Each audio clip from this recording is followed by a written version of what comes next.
Hey, we're here at the Blue Ridge Overland Gear Shop with our friend Keith. Keith is a professional precision rifle shooter for MDT. He hits events all around the country, what, like 10 months out of the year? 12. 12, yeah, 200 days on the road. He literally just picked up, like you can still smell the new, some awesome truck vault drawers. So he has a ton of options now for organization because let's just be honest, Keith has a literal truckload of stuff. We're gonna try to get rid of some of these cases, some of these boxes, things like that. So when Keith is at a match or he's at an event or just talking to somebody, it's quick and easy, pull stuff out, grab what he needs and go. And you do have some like really nice rifle cases and stuff like that. And obviously like a backpack for when you're at a competition or on the range.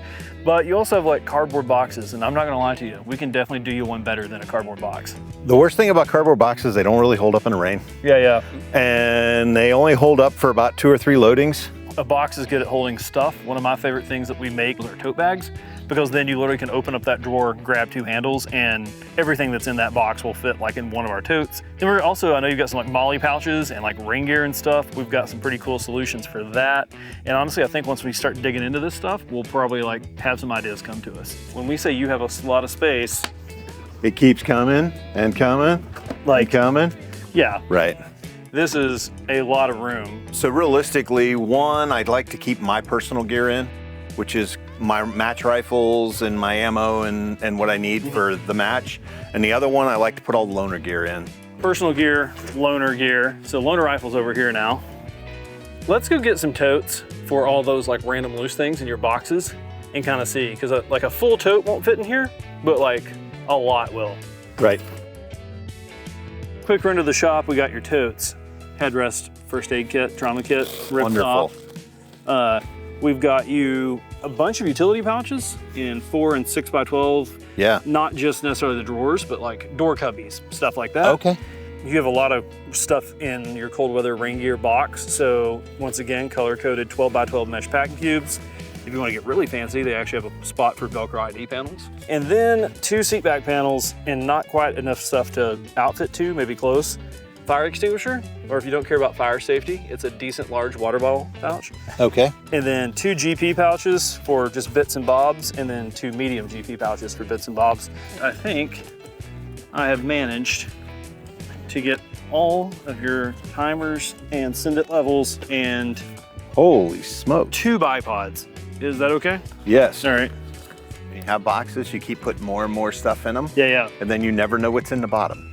There's probably 2 dozen magazines in this, and I've got a little room on top. And then there's 2 bipods and probably 8 or 10 send it levels and maybe more stage timers, just in 2 tote bags. And those 2 totes fit in here. And all these boxes are now wrangled, so yeah. One of the things we actually built was a double pouch, so you can put rifle rain gear on one side and your rain gear on the other. Oh, and it'll dry out and everything. Yep. Holy smokes. If we drop all our cold weather and rain gear up underneath here, that pretty well keeps it out of the way and still pretty accessible. So Keith is a real road warrior, and I mean like when he's on the road, he is going somewhere on a mission. So we want to give him plenty of options for like easily accessible gear from the seat. So, you know, for example, like fire extinguisher or a water bottle and some of these GP pouches. We think we've got some ideas for like snacks, things he wants to have in the cab, stuff like that. And then also we're going to drop that headrest first aid kit on there so that, you know, heaven forbid, if something does happen, though, he has a first aid kit that's easily accessible, even in an accident, it stays where you put it. So let's hop in the truck and get these mounted up.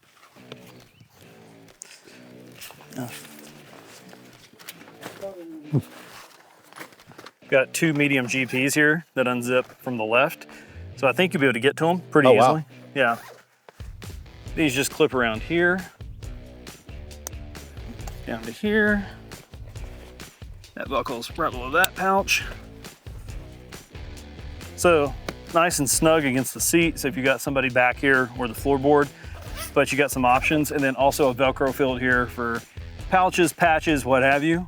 Keith, we tell people, not just overlanders, you know, anybody that spends a lot of time in their vehicle, a first aid kit that's like buried in the back or even like under the back seat does you no good in like an accident where you maybe can't get out of your seatbelt. So the idea with the headrest mount here is that this way, that first aid kit is accessible to anybody in the vehicle. Even in an accident, it should stay exactly where you put it. I always carry a tourniquet and a couple chest seals, and I carry them in the driver's door. And I thought, wow, what happens if I get hit in the driver's door? Right. I can't, I've got no access to it. Obviously your driver's seat, you can't really access it that well while you're going, but if you just get out, open your door. So I've got 2 small GPs here, and then this is our fire extinguisher pouch. You said you got some fire extinguishers, but also it's like weird sized water bottles that aren't cup holder friendly fit in here. So if you've got a extra hydro flask or Nalgene, but again, it's great to have a fire extinguisher, and that way, you could reach around the seat, get it, or just hop out and grab it from that side. So same thing, just this strap. Yep. There we go. There's still even like plenty of room for somebody's knees to be in the back seat, or more likely for your case, like gear in the floorboard. You're not interfering with that at all. So let's grab the shooting bag, throw it up here, and then we'll look through that thing and we'll move, like, you've got some scopes and stuff and all the other gear that's sort of loaner gear. Let's figure out what else needs to go in here. Okay. And then we'll Velcro pouch this, yeah? So it's kind of cool. We get manufacturers to help us out with ammo for loaner rifles. So we have here, we have Hornady, and they've done a whole lot for us. When we need ammo for a shooter, we call them up and they send us ammo. Last year, Federal helped us out a little bit too, and we've still got some from that. That's my match ammo. Your match ammo. So that lives over here. It does.